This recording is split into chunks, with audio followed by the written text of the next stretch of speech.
नमस्कार, मेरा नाम विक्रम है। आप देख रहे हैं लोकमत राजस्थान। हर बार की बात ही हम नए नए मेहमानों के साथ में आपके साथ में बैठ के बातचीत करते हैं। इस बार के हमारे स्टूडियो में मेहमान हैं सुनीता रांधर, भाजपा नागौर देहात जिलाध्यक्ष।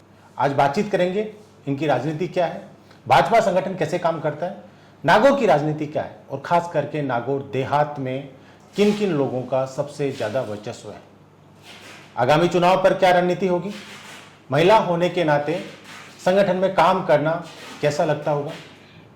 इन सब चीज़ों के बारे में आप और मैं, हमारे जो मेहमान हैं सुनीता रांधर, उनसे बातचीत करेंगे। सुनीता मैम, आपको बहुत बहुत धन्यवाद कि आपने लोकमत राजस्थान को अपना कीमती समय दिया, हमसे बातचीत करने के लिए आज हमारे स्टूडियो पधारे आप। धन्यवाद आपका कि आपसे आज बात करने का मौका मुझे मिला है। सबसे पहला कि आपको जिलाध्यक्ष बने हुए 18 महीने हो गए जी। और 18 महीने की बात करूं तो राजस्थान में भाजपा को आए हुए 2.5 साल हो गए जी। 18 महीने और 2.5 साल के वो कौन से काम हैं जो राजस्थान में भाजपा ने अच्छे किए अभी तक? देखिए, अगर मैं राजस्थान में भाजपा के जो 2.5 साल का कार्यकाल रहा और उसकी उपलब्धियों की बात करती हूँ तो कई सारी चीजें हमें देखने में आती है। संगठन स्तर पर भी अगर मैं सबसे पहले, चूंकि मैं संगठन से हूं तो उसकी बात करूं तो आज हमारे राज्य के मुख्यमंत्री जी खुद संगठन से आते हैं, एक कार्यकर्ता से अपना सफर शुरू करने वाले, महामंत्री बने, लंबा समय उन्होंने पार्टी को दिया और उसके बाद आज राज्य के मुख्यमंत्री हैं।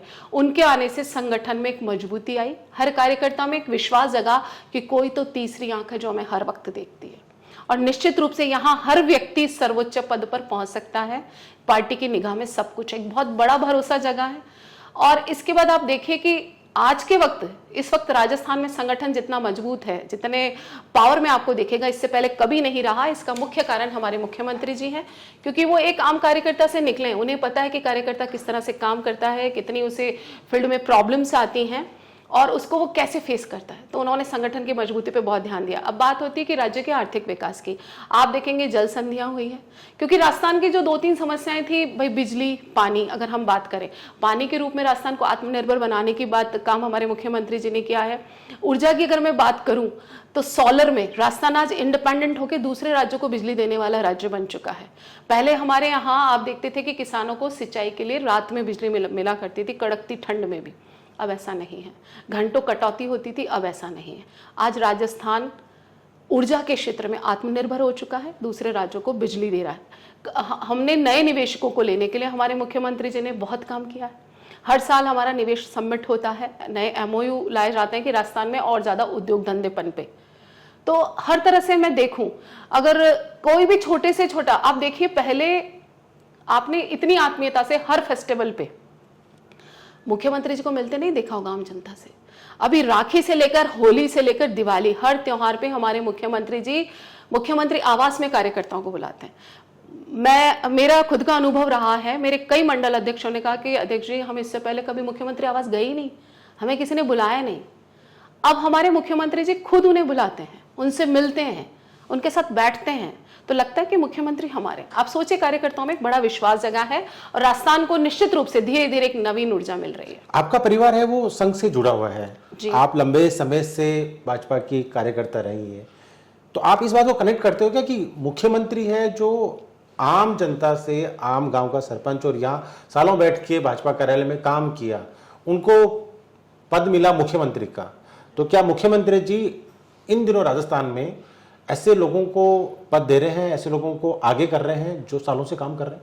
निश्चित रूप से राजस्थान में आप देखेंगे, अगर मैं मेरी बात करूं, देखें, हाँ, मैं संघ परिवार से आती हूं, मेरे परिवार की तीसरी, और मेरा परिवार पूरी तरह से संघ से समर्पित रहा। राजनीति से हमारा कोई नाता नहीं, कभी भी मेरा कोई भी परिवार का सदस्य राजनीति में नहीं रहा। सिर्फ मैं थी जो विद्यार्थी जीवन से थी, तब मैंने इलेक्शन भी लड़े, लॉ कॉलेज की प्रेसिडेंट रही, लेकिन आफ्टर मैरिज सब छूट गया था। सामाजिक क्षेत्र में मैं काम करती थी, लेकिन ये भारतीय जनता पार्टी जो नेतृत्व को पहचानती है, मैंने धीरे धीरे इस क्षेत्र में जब कदम बढ़ाया, मेरा तो कोई पॉलिटिकल बैकग्राउंड नहीं है, लेकिन आज आप देखते हैं कि नागौर देहात जैसे टफ जिले का, जो ग्रामीण क्षेत्र ज्यादा है, एक महाजन महिला पर भरोसा और विश्वास करना, ये हमारे मुख्यमंत्री जी की और हमारे प्रदेश अध्यक्ष जी की परख ही थी कि उन्होंने बरसों का मेरा काम देखा। तो मैं मेरे उदाहरण से बताना चाहूंगी कि यहाँ चूंकि मुख्यमंत्री जी कार्यकर्ता से आते हैं, चूंकि हमारे प्रदेश अध्यक्ष बहुत ही सरल स्वभाव के व्यक्ति और लंबा उनका अनुभव रहा है। आप देखिए कि संघ के उससे भी हम देखिए तो उनका लंबा कार्यकाल रहा, और जमीन से जुड़े हुए कार्यकर्ता वो भी है, तो उनको कार्यकर्ताओं की परख है और वो नए नेतृत्व को हमेशा मौका देते हैं। जी, आपका नागौर से जिलाध्यक्ष बनना ये आपके लिए टास्क नहीं है? ये सही कहा आपने, ये सचमुच एक बहुत बड़ा टास्क है, क्योंकि नागौर देहात जिसमें मेरी 5 विधानसभाएं आती, सभी ग्रामीण क्षेत्र, कोई बड़ा शहर इसमें नहीं है, और लंबा चौड़ा जिला है ये। परबतसर से लेकर लाडनू तक आप चलेंगे स्ट्रेट तो 150 किलोमीटर तो सीधे ही चलना है आपको। तो बड़ा लंबा जिला है, ग्रामीण क्षेत्र है, और जाट बाहुल्य, राजपूत बाहुल्य है, एससी बहुत है, या फिर कहीं हमारी 2 विधानसभाओं में तो मुस्लिम भी बहुत बड़ी संख्या में है। वहां पर वाकई में एक बहुत ज्यादा चैलेंजिंग रहा है, और ये चैलेंज संगठन स्तर पर तब और बढ़ जाता है जब पिछले 2 चुनाव से हम 5 में से सिर्फ 1 सीट जीत रहे हैं। तो निश्चित रूप से बड़ा चैलेंज, मैं कहूंगी कि जैसे आप देखते ना पत्थर को अगर तराशो तो वो भी हीरा बनता है, शायद संगठन हमें उसी प्रोसेस से निकाल रहा है। नहीं, शायद ये भी हो सकता है कि आपको संगठन इसलिए डाला कि भाई अगर किसी जाट को बनाते हैं, राजपूत को बनाते हैं, तो गर्म खून और इस तरह की छवि वाले इंसान को बनाते हैं तो राजनीति कुछ अलग होती है। शांत स्वभाव और संघ से जुड़ा हुआ ऐसा व्यक्ति हो जो ठंडा रहे, लोगों से बातचीत करे, शायद ये तो कोई वजह नहीं थी आपको बनाने की। जी, कहीं ना कहीं मैं मानती हूँ कि ये भारतीय जनता पार्टी का राय है कि भाई देखिए, जातिगत सामंजस्य तो संगठन और चुनाव दोनों में ही देखा जाता है, और उसको बैठाने का भारतीय जनता पार्टी हमेशा पूरा प्रयास करती है। आपने बहुत सही कहा, मेरे यहाँ पर जो पार्टी का टिकट वितरण रहा है वो जाट और राजपूत कम्युनिटी को रहा है। तो पार्टी का ये था कि जिन कम्युनिटीज को हम पहली बात तो टिकट नहीं दे सकते, तो उन्हें संगठन में हम ताकत देंगे और उनका सम्मान बनाएंगे, ये एक बड़ा कारण। और दूसरी चीज आपने अपने सवाल में ही कह दी कि एक ऐसा व्यक्ति जो शांत हो, अनुभवी हो और सबको संभाल के लेके चल पाए, क्योंकि जहां 2 आप देखेंगे कि मार्शल कौम है तो हमेशा आमने सामने होती हैं, तो वहां बीच में कोई ऐसा व्यक्ति चाहिए जो समय बैलेंस तो आप बना उसके लिए पाए। परफेक्ट हो। हाँ, ऐसा पार्टी की नजर में, और वही हमने पूरा 1.5 साल के कार्यकाल में पार्टी पर। आप पहले महिला मोर्चा में मंडल अध्यक्ष भी रहे जी, फिर जिलाध्यक्ष भी रहे, तो ऐसे में क्या आपके सामने इस तरह की समस्या आई कि क्योंकि महिला है, शहरी क्षेत्र में फिर भी निकल के आती है, पार्टी की कार्यकर्ता बन के, पार्टी का काम है, आगे बढ़ के काम करती है, लेकिन ग्रामीण क्षेत्र में पुरुष हमेशा आगे आता है काम करने के लिए, मीटिंग्स लेने के लिए, प्रचार प्रसार करने के लिए पार्टी का। तो आपको कभी इस तरीके का कोई फेस करना पड़ेगा कि मैं महिला होने के नाते मैं कैसे लोगों को निकाल के लेके आऊँ घर से, महिलाओं को? नागौर जिले में जब पूरा नागौर एक होता था, मैं आपको बताऊं कि 10 विधानसभाएं, बड़ा लंबा चौड़ा एरिया, और तब मुझे जिलाध्यक्ष बनाया गया। और नागौर जिला एक ऐसा जिला है जिसमें महिलाएं बहुत कम एक्टिव पॉलिटिक्स में आती। चुनाव होते हैं, चुनाव में महिला सीट पे महिला लड़ेगी, लेकिन वो महिला किसी न किसी राजनीतिक परिवार से आती थी। आम महिला आकर राजनीतिक गतिविधियों में पार्टिसिपेट नहीं करती थी, तो ये मेरे लिए बड़ा चैलेंज था। जिला इतना बड़ा था कि सुबह से शाम जब मैं दौरा करके पहुंचती थी तो कई बार तो 400 से 500 किलोमीटर में चल चुकी होती थी। लेकिन और इसके लिए मुझे बहुत मेहनत करनी पड़ी है कि पहले बात तो लोग अपने घर से महिला निकालते नहीं, दूसरा वो कहते किसके भरोसे भेजे जी, तो मैं अपनी गाड़ी में उनको सबको लेती, अपने साथ लेके जाती, वापिस छोड़ना बाद में, और ये कि मेरे भरोसे पर आप भेजिए मेरे साथ। वहां पर कार्यक्रम अटेंड करते, पूरा ऑर्गेनाइज करते, सबको बुलाते, और फिर वापस जाते वक्त ये मेरी जिम्मेदारी होती थी, रात की चाहे 12 ही बजे में एक को उनके घर ड्रॉप करती थी। धीरे धीरे लोगों का विश्वास जमा कि सुनीता जी के साथ जाएंगे तो कोई दिक्कत नहीं, क्योंकि राजनीतिक क्षेत्र देखिए आसान नहीं होता, और महिलाओं के लिए तो इसे बहुत ज्यादा विश्वास लोग इसमें नहीं कर पाते हैं। तो मुझे थोड़ा समय लगा, बहुत स्ट्रगल किया, लेकिन लोगों का विश्वास जीता। और जब मैं इस पोस्ट पे जिस पे भी रही, पार्टी ने जो भी दायित्व मुझे दिया, चाहे मोर्चा की जिलाध्यक्ष था, चाहे प्रदेश उपाध्यक्ष महिला मोर्चा, और चाहे आज मेन पार्टी जिलाध्यक्ष, सभी में लोग अपने घर की महिलाओं को मेरे साथ भेजकर एक विश्वास और एक सुरक्षा महसूस करते हैं। और धीरे धीरे अब मेरे जिले में सक्रिय महिलाएं राजनीति में आ रही, जो स्वयं सत्ता का संचालन करने में, नेतृत्व करने में सक्षम है, ऐसा मैं मानती हूँ। तो ये भरोसा क्या, जब आप लॉ कॉलेज के प्रेसिडेंट थे, ऐसा मुझे पता चला कि मैं पूछूं आज आपको कि लॉ कॉलेज के प्रेसिडेंट थे, क्या वहीं से आपके ये नेतृत्व करने की क्षमता वो डेवलप हुई थी?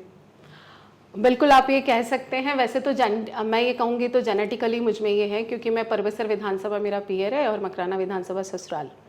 मेरे दादाजी उस क्षेत्र में बीजेपी का झंडा उठाने वाले पहले व्यक्ति थे, मेरे पीयर साइड। और ससुराल साइड तो मैंने बताया संघ परिवार से आती हूँ, तो कहीं ना कहीं इनबिल्ट ये था कि नेतृत्व क्षमता भी थी, डेयरिंग भी थी, और वो छूटा भी नहीं, वो छूटा नहीं, वो जेनेटिकली आया, शिफ्ट हुआ। और ये एक डेयरिंग भी थी, क्योंकि इस जिले में राजनीतिक रूप से चलने के लिए पुरुष भी घबराते हैं। वहां पर एक महिला, और वो भी बनिया महिला, आसान नहीं होती। तो वो डेयरिंग मुझे मेरे परिवार से मिली, और उसको मैं कहूँगी तराशा मेरे लॉ कॉलेज में। जब मैं अजमेर GCA में स्टडी करती थी, इसके पहले मेरे फादर का जॉब था, अलग अलग जगह ट्रांसफ़र होता था, बहुत कम समय हमें मिलता था जाना और वहाँ पर अपना एक पहचान बनाना। और मैं इसे प्रभु की कृपा भी कहूँगी कि उससे पहले मैं जब बूंदी कॉलेज में थी तो वहाँ चुनाव लड़ा, वेलफेयर सेक्रेटरी बनी, बहुत छोटी थी उस वक्त मैं। अजमेर फादर का ट्रांसफ़र और लॉ कॉलेज में आई, प्रेसिडेंट बनी, और लोगों ने बहुत दिल से, मैंने उसके पहले वेलफेयर सेक्रेटरी का चुनाव लड़ा, हाईएस्ट वोटों से जीती थी मैं GCA अजमेर में। तो इस तरीके से मेरी राजनीतिक यात्रा चली, कुछ प्रभु की कृपा, कुछ शायद जेनेटिकली, कि डेयरिंग हमेशा से थी, और वही आज इस जिले को चलाने में काम आ रही है। एक वो क्या किस्सा है कि आप दिल्ली गए थे तो आपने अपना सरनेम बताया, और सरनेम बताने के बाद में आपको ही सामने वाले जो महापुरुष थे उन्होंने आपकी पूरी बायोडाटा बता दिया परिवार का? जी, ऐसा हुआ था कि मेरा दिल्ली राष्ट्रीय कार्यालय है हमारी पार्टी का, और मेरा बहुत कम, मैं थोड़ा सा कार्यालय जाने में हमेशा शाय रहती, फील्ड में काम करती थी जो पार्टी दे देती। पर जैसे प्रदेश कार्यालय, राष्ट्रीय कार्यालय, तो मैं बहुत लंबे समय तक गई नहीं। सब बोलते थे कि आप कभी तो जाओ। मुझे लगता था वहाँ जाके क्या करूँगी, किससे मिलूँ, मेरा तो कोई गॉडफादर नहीं है, कोई मेरा व्यक्ति नहीं है राजनीति में मेरे परिवार का, मुझे कौन करेगा, तो अपन अपने काम से काम, बस इतना ही करती थी। एक बार किसी के साथ गई, जोक से दिल्ली गई हुई थी, तो बोले चलो राष्ट्रीय कार्यालय चलते हैं। मेरी कुछ फ्रेंड्स थी साथ में जो राजनीति से ही हैं, हम गए। उनका परिचय था प्रद्युमन सिंह जी भाई साहब से। उन्होंने कहा सिंधा जी चलिए आज आपको आशीर्वाद दिलाते हैं। भाई साहब चूँकि संघ के बहुत वरिष्ठ रहे हैं और उनका कैडर बहुत ऊंचा रहा है, तो उन्होंने बोला आप जानते हो? मैं बोली नहीं। तो हम वहाँ गए, उनसे मिले। भाई साहब ने मेरा परिचय पूछा कि उन परिचय का, सिंधा जी रांदड़ हैं, और भाई साहब ये राजस्थान में मकराना से है, नागौर जिले से। बोले मकराना से, क्या नाम है आपका? तो मैंने बोला सुनीता रांदड़, मेरे सरनेम से, रांदड़ से ही, क्योंकि भाई साहब अपने जीवन के शुरुआती काल में नागौर जिले में ही पूरा काम देखते थे संघ का, वहीं से थे। और मेरे पूरे परिवार का उन्होंने डिटेल बता दिया। मेरे ससुर जी, सासू जी, सबका नाम ले लेकर उन्होंने पूछा वो कैसे हैं, अब कैसे हैं। जब मैंने उन्हें बताया कि पापा का तो स्वर्गवास हो गया, तो थोड़ा सा वो शॉक्ड हो गए। उन्होंने उसी टाइम कॉल लगवाया और मेरे चाचा जी से, मेरे चाची ससुर जी हैं, उनसे बात की। इवन समझिए एक एक फैमिली मेंबर को वो जानते थे, उनके स्वास्थ्य के बारे में पूछा। तो मैं इतना, मेरे लिए वो मोमेंट मतलब मैं भूल नहीं सकती कि कितना खुशी वाला पल था कि आज इस स्तर का व्यक्ति मेरे परिवार को जानता है, जिसको हम जानते नहीं उससे मिलने जा रहे हैं जी। तो वो अपने बारे में सब कुछ जानता है, सब जानते हैं। तो ये प्राउड मोमेंट हो सकता है हमारी फैमिली। और हम किस परिवार से आते हैं, मतलब मेरे कोई एहसास ही नहीं था कि मेरे परिवार ने जो सेवाएं दी वो किस स्तर तक अंदर तक गई हुई है, और उसकी कद्र कितनी है, और कौन कौन लोग हमारे को जानते हैं। या क्योंकि मैंने कभी कोई नाम लिया नहीं, राजनीति में आई थी तो कभी परिवार का नाम नहीं लेती थी। परिवार का एक मेरा नियम था कि आप मेहनत करिए, काम से आगे चले, हम कहीं जाकर आपकी सिफारिश नहीं करेंगे। या आप भी जानते हैं कि विचार परिवार के लोग कभी जाके नहीं बोलते, मेरे परिवार का भी यही नियम था। काम करने की फ्रीडम दी, हम आपके पीछे खड़े, पर नाम नहीं लेना। तो वहां जाकर सिर्फ सरनेम बोलने पर जो उनका रिएक्शन देखने को मिला था, वो सचमुच में मेरी मैं कहूँगी अब तक के सफ़र की जो सारी थकान थी, जो मैंने इस क्षेत्र में धीरे धीरे जो अपना रास्ता तय करते पाई थी, वो कहीं ना कहीं बिल्कुल खत्म हो गई। मतलब किसी ने अवार्ड दे दिया आपको अचानक? जी जी जी, बिल्कुल बिल्कुल, ऐसा लगा कि सेवा को सम्मान मिल गया, सेवा को सम्मान मिल गया। जी जी, पूरी थकान मेरी उतर गई कि भाई अच्छे कर्म कभी व्यर्थ नहीं जाते, ये पक्का विश्वास हो गया। राजस्थान में एक प्रश्न हमेशा रहा है जी, हम सुनते आ रहे हैं, सरपंच पति। तो ऐसे में क्या है कि जो महिलाएं राजनीति करती है उनका पति का बड़ा योगदान होता है, इस विषय को कितनी गंभीरता से आप लेते हो? आप बहुत सही कह रहे हैं। मैंने भी मेरे जिले में देखा है, प्रधान पति, सरपंच पति, पार्षद पति, सारे यही उपनाम। इवन हमारे मीटिंग्स में भी मैं देखती थी कि विभागों की बैठकें हो रही है, प्रभारी मंत्री जी आ रहे हैं, तो भी इन्हीं उपनामों से वहां पर लोग मौजूद होते थे। और ये मुझे बहुत थोड़ा सा अजीब लगता था कि जिसका जो अधिकार है उससे मिलना चाहिए। बिल्कुल। आज महिलाओं को मोदी सरकार ने, आप देखिए, 33% आरक्षण दिया इतनी लंबी लड़ाई के बाद। कई राजनीतिक पार्टियां आई गई, सबको पता है 50% वोटर महिलाएं हैं इस देश में। इस देश की अगर अर्थव्यवस्था की मैं बात करूं, जो आज जीडीपी की इतनी अच्छी रेट है, तो कहीं ना कहीं भारतीय महिलाएं उसकी सबसे बड़ी हकदार है इस मजबूती में। जो विश्व में कितनी भी मंदी चले, भारत में कभी ऐसी बुरी स्थिति नहीं होती, पर महिलाओं को उनका राजनीतिक अधिकार नहीं मिल पा रहा।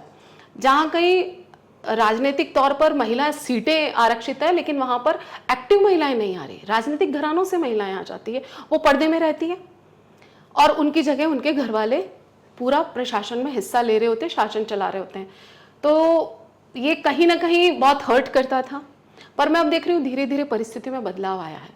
मेरे जिले में भी महिलाएं अब निकल के आने लगी है, एक्टिवली प्रशासन में भाग लेती हैं, अपने पद की वैल्यू को समझ रही हैं, पर अभी भी रास्ता बहुत लंबा है। मैंने आपको ये प्रश्न इसलिए पूछा था कि भी आप जिलाध्यक्ष हैं जी। आपके सामने इस तरीके की कोई चीज आती हो तो आप कम से कम वो अगर महसूस कर रहे हो उसको, तो वहां तो कम से कम वो कंट्रोल कर सकते हो। निश्चित रूप से मेरा 1.5 साल का कार्यकाल रहा है और उसमें मेरा पूरा प्रयास मुख्य पार्टी के जिलाध्यक्ष के नाते रहा कि जो हमारी एक्टिव बहनें हैं, जिनको अवसर नहीं मिल पाया या जो किसी राजनीतिक घराने से नहीं है, मैं उन्हें मुख्य धारा में लाऊं, उन्हें आगे बढ़ाऊं।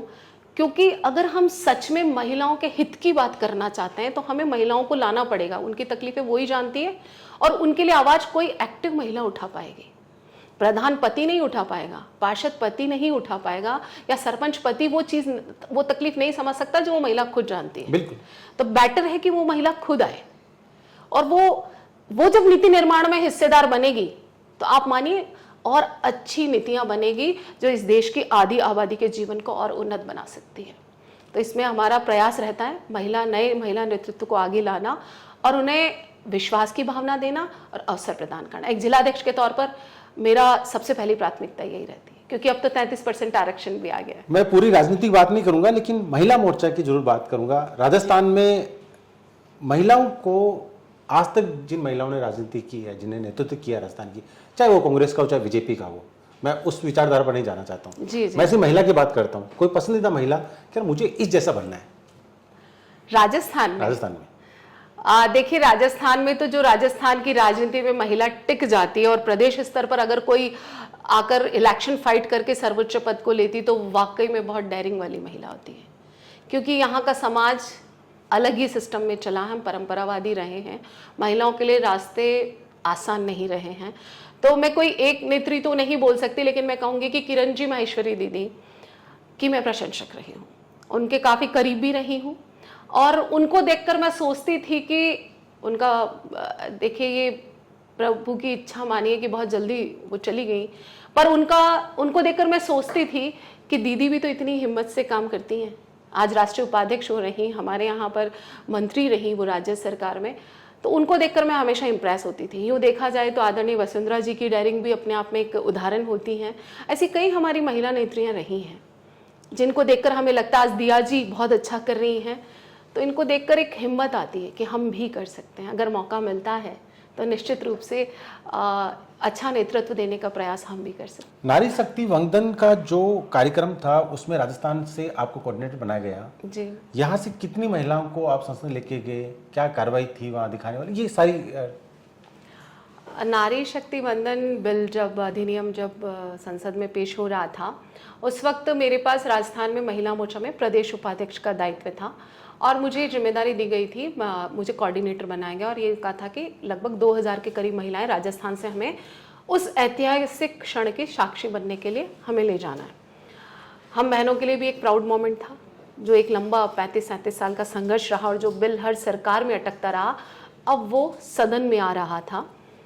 तो पूरे राजस्थान से पार्टी ने जब मुझे जिम्मेदारी दी तो हमने सबके आधार कार्ड मंगवाए थे। आधार कार्ड मंगवा के उनका पूरा हमने डिटेलिंग बनाया, उनकी सबकी व्यवस्थाएं करी, बसों वगैरह की अलग अलग जगह से, क्योंकि पूरे राजस्थान से 2000 बहनें वहाँ पर जानी थी।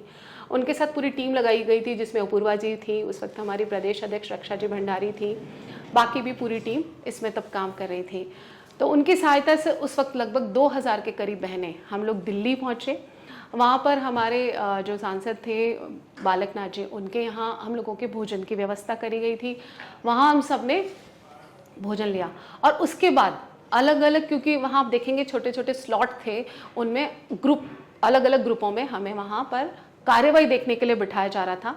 और जब हमने राज्यसभा में जिस वक्त बिल चल रहा था उस पर बहस चल रही थी, तो वो क्षण मैं कहूँगी कि हमारे लिए एक यादगार क्षण है। हम एक ऐसे ऐतिहासिक क्षण के गवाह बन रहे थे कि जिसमें इतिहास बदलने वाला था भारत की राजनीति का, और महिलाओं को उनका बड़े लंबे समय से जो प्रतीक्षारत हम थे वो अधिकार मिलने वाला था। हम वहाँ बहस होते देख रहे थे, वहाँ हमने सदन में ऊपर से बैठे बैठे उन लोगों को देखा जिनको हमने आमने सामने कभी देखा भी नहीं था।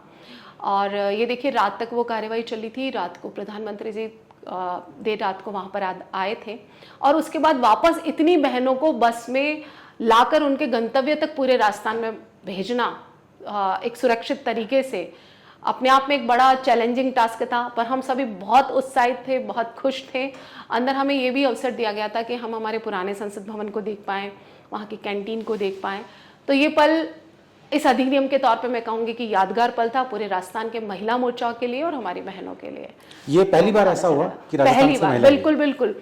आप सोचिए ना, ये भारतीय जनता पार्टी की सरकार है जो इतना सोचती है, जो हर बिल में आम नागरिक की भागीदारी जोड़ती है। क्योंकि जब हम जाते हैं सदन में, किसी बिल को क्या प्रोसेस रहता है, किस तरीके से वो आता है, कैसे उस पर पक्ष विपक्ष के लोग बहस करते हैं, वो सब जब हम खुद देखते हैं, जब आप किसी प्रक्रिया का हिस्सा बनते हैं ना, तो उसकी महत्ता को भी समझते हैं और उसमें कितनी मेहनत लगी है उसकी वैल्यू को भी समझते हैं। तो ये भारतीय जनता पार्टी है, हर आम व्यक्ति को वो भागीदारी देती है सत्ता में, नीति निर्माण में। ये एक अपने आप में बहुत पॉजिटिव, मैं कहूँगी बहुत ही एक सकारात्मक सोच वाली बात है, जो बहुत एनर्जी हम लोगों में देती है। जिला अध्यक्ष के तौर पर अब जो आगामी आपके काम है, क्या क्या मुद्दे होंगे जिन पर आप फोकस करोगे? मेरा जिला, अगर मैं बात करूं तो इस वक्त एक बहुत ही अलग तरह के राजनीतिक दौर से गुजर रहा है। पिछले 2 चुनावों से ऐसा रहा है कि 5 में से हम सिर्फ एक सीट जीतते आए हैं। इसका क्योंकि अब जिम्मेदारी आपको है, तो ये आंकलन आपको करना है कि क्या वजह रही कि हम सीटें हारे और क्या वजह रहेगी कि अब हम सीटें जीते। हम जीत की तरफ कैसे बढ़े, मेरा सबसे पहला लक्ष्य तो ये है। क्योंकि जो जिला, इसके पहले पूरा नागौर जब एक होता था, हमने 10 में से 9 सीट जीती थी। MP हमारे थे जो केंद्र में मंत्री थे। हमारे नागौर जिले से उस वक्त जब वसुंधरा जी की सरकार थी, पावरफुल मंत्री वहां से हुआ करते थे, यूनुस जी थे, अजय जी किलक थे। और बाद में जब 2 जिले बन गए, 5-5 विधानसभा हुए, तो क्या कारण रहा कि पिछले 2 बार से हम सिर्फ एक जीत पा रहे हैं 5 में। ग्राफ पूरा ऊपर से लेके यूं चलता चलता नीचे आ गया। इसका एक बहुत बड़ा जो कारण मेरा था कि कहीं ना कहीं वरिष्ठ हमसे छूट रहे हैं, नए वोटर्स हमसे नहीं जुड़ पा रहे हैं। ये क्या बात है कि क्या राज्य सरकार और केंद्र सरकार की नीतियों का लाभ हमारे अंतिम छोर तक पहुंचा है नहीं। तो मेरा सबसे पहला प्रयास मेरी जिला टीम और मेरे जो 26 मंडल है उनके साथ ये है कि केंद्र सरकार और राज्य सरकार की योजनाओं का लाभ अंतिम छोर तक पहुंचे, उन्हें पता चले कि जो काम हो रहा है वो मोदी सरकार कर रही है, भजनलाल सरकार कर रही है, ताकि और वो उनके लिए, सबके लिए सोचती है, चाहे युवा हो, महिला हो, किसान हो, सबके लिए वो सोचते हैं, उनके लिए नीति निर्माण वो लगातार करते हैं। दूसरा मेरा है कि नए कार्यकर्ताओं को मैं जोड़ूं मेरी पार्टी में अधिक से अधिक। अभी का जो ये मैं जो नई जनरेशन है जिसे हम कहेंगे कि, तो ये बहुत सजग जनरेशन है, बहुत अलर्ट है। और ये मुझे लगता है नागौर में तो पूरी जातिगत राजनीति चलती है, पर युवा पीढ़ी की मैं बात करूँ तो एक पॉजिटिव चेंजेस देखने में आ रहा है कि जो उनके भविष्य के लिए अच्छा है और जो सनातन के लिए अच्छा है वो उसकी तरफ मूव करते हैं। तो अच्छा कार्यकर्ता वहां पर काम करने वाला हो जी, तो नागौर में ये परंपरा टूट सकती है क्या कि जातिगत जो राजनीति है ये खत्म होगा कभी नागौर से? बहुत आसान तो नहीं है आपके सवाल का जवाब देना, पर जिस तरीके से जैन जी में जो चेंजेस आ रहे हैं हम देख रहे हैं कि जितना प्रोग्रेसिव सोच वो रखती है, प्रॉम्प्ट अपना वो डिसीजन लेती हैं, तो वो दिन दूर नहीं है जब नागौर का युवा भी देखेगा कि उसका भविष्य कहाँ सुरक्षित है, क्या जातिवाद में या वहां पर जो बात करते हैं देश के सम्मान की, देश की सुरक्षा की, पूरे देश के ग्रोथ की, जहां जाति महत्व नहीं रखती है। भारतीय जनता पार्टी एक ऐसी पार्टी है जो सिर्फ कास्ट बेस नहीं है, कास्ट के नाम पर वो खाई कभी पैदा नहीं करती। आप देखिए, ये और बात है कि दूसरी पार्टियां उसको वैसा बना देती है माहौल को। तो मुझे लगता है धीरे धीरे नागौर में भी परिवर्तन है। कई सीटों को हमने मान लिया ये तो जाटी सीट है, अगर वो जाटी सीटें थी तो हम हारे क्यों? हमने तो जाटों को टिकट दिया था और बड़े बुरी तरीके से हारे, इट मीन्स, और लगातार हारे। क्या कारण था? ये आज एक अध्यक्ष होने के नाते मुझे सोचना पड़ता है। कई सारे आंकड़े मैं अपनी टीम के साथ बैठकर लेती हूँ, कई तरह के फीडबैक जो सरकार की और संगठन की विभिन्न योजनाओं के माध्यम से हम जब जनता के बीच में जाते हैं तो देखते हैं। तो मेरे सबसे पहला टारगेट है कि कैसे ये हार जीत के अंतर को कम करके जीत की तरफ बढ़ा जाए। आने वाले पंचायती राज चुनाव और जो नगर पालिका के चुनाव हैं इसमें भाजपा का परचम फहराया जाए, क्योंकि जब नींव मजबूत होगी तो निश्चित रूप से इमारत भी सुंदर शायद इसीलिए सोच समझ के आपका फैसला किया गया है कि बढ़िया बुद्धि ठंडा पर्सन भेजा जाए ताकि इस गर्म जिले को शांत रखा जाए और हारी हुई सीटें वो जीती जाए। शायद मुझे भी कभी कभी ऐसा लगता है, सभी बोलते हैं ऐसा कि बनिएगी बेटी है भाई, किसी को ऐसे तो कुछ नहीं देना। नागौर देहात के लिए आपका मैसेज हमारे स्टूडियो से, आप नागौर देहात के सब लोगों से क्या कहना चाहेंगे और खासकर महिलाओं से? नागौर पूरे मैं संपूर्ण नागौर देहात के लिए कहना चाहूंगी कि भारतीय जनता पार्टी जो विश्व का सबसे बड़ा राजनीतिक दल है, जो सभी के लिए सोचता और जो युवा शक्ति को मानता है, युवा नेतृत्व को आगे बढ़ाता। आप देखेंगे हमारे राष्ट्रीय अध्यक्ष बहुत छोटी उम्र से आए और आज वो देश को दिशा दे रहे हैं। हमारे प्रधानमंत्री जी ने खुद कहा है कि नितिन नवीन जी मेरे बॉस हैं। संगठन की सर्वोच्चता यहाँ पर विराजमान होती है। ये कैडर बेस्ड पार्टी है जो कार्यकर्ता का ध्यान रखती है, उसके सम्मान का ध्यान रखती है। तो नागौर जिले के मेरे सभी भाइयों और बहनों को मैं कहना चाहूंगी कि कास्टिज्म ना फंसे। कहाँ हमारे बच्चों का भविष्य सुरक्षित है, कहाँ हमारी महिलाओं की सुरक्षा है, कहाँ उनका सम्मान है, कहाँ किसान सम्मान निधि के माध्यम से कोई किसान का सोचता है, कहाँ आयुष्मान भारत के माध्यम से आपकी स्वास्थ्य सेवा और इंश्योरेंस की कोई बात करता है, कहाँ आपके लिए बिजली पानी की कोई सोचता है और कहाँ शौचालय और उज्ज्वला की बात करके आम जीवन और गांव ढाणी तक अगर एक आम महिला के स्वास्थ्य के बारे में, उसकी शिक्षा के बारे में अगर कोई चिंता करता तो सिर्फ और सिर्फ भारतीय जनता पार्टी है। तो जातिगत राजनीति को छोड़िए, भारतीय जनता पार्टी में आपके लिए असीम संभावनाएं हैं। ये बड़ा विशाल समुद्र है जो आप सभी के मैं कहूंगी मेहनत का कद्र करता है, मेहनत का सम्मान करता है और यहाँ सभी के लिए जगह है और यहाँ पर विश्वास है, सबका साथ, सबका विकास, सबका विश्वास। बहुत बहुत धन्यवाद मैम आपका कि आपने हमें अपना कीमती समय दिया। और जी, एक धन्यवाद मैसेज आपका आज हम रिकॉर्ड कराना चाहेंगे हमारे लोकमत राजस्थान के जो देखने वाले लोग हैं उनके लिए। जी, आज जब मेरा जयपुर आना हुआ, हालांकि आपके इस चैनल के बारे में मैं जानती थी, कभी कभी मैंने इसे देखा भी है, बहुत ज़्यादा तो मैं फॉलो नहीं करती थी लेकिन मैं देखती कंटिन्यू थी। आज आए और बातचीत में पता चला कि भाई लोकमत वाले हैं यहाँ, तो बातचीत की इच्छा जाहिर की, ये संयोग भी मानती हूँ, मेरा सौभाग्य भी कि आप लोगों से मिलना हुआ। और मेरी तरफ से आपको, आपकी पूरी टीम को, आपके चैनल को अनंत शुभकामनाएं। और मुझे आशा ही नहीं, पूरा विश्वास है कि लोकमत की टीम निष्पक्ष राजनीति की बात करेगी और नए चेहरों को, नए युवाओं को हमेशा आगे बढ़ने का एक अच्छा मार्ग प्रशस्त करेगी। ऐसी मेरी आपके उज्जवल भविष्य के लिए असीम शुभकामनाएं। बिल्कुल, थैंक यू मैम। नागौर देहात से जिला अध्यक्षा सुनीता मैम हमारे साथ थे खास बातचीत में। ऐसे ही अनेकों लोगों से बातचीत हम आपके सामने लेके आएंगे नए नए पॉडकास्ट के माध्यम से। आप देख रहे हैं आपका अपना लोकमत राजस्थान।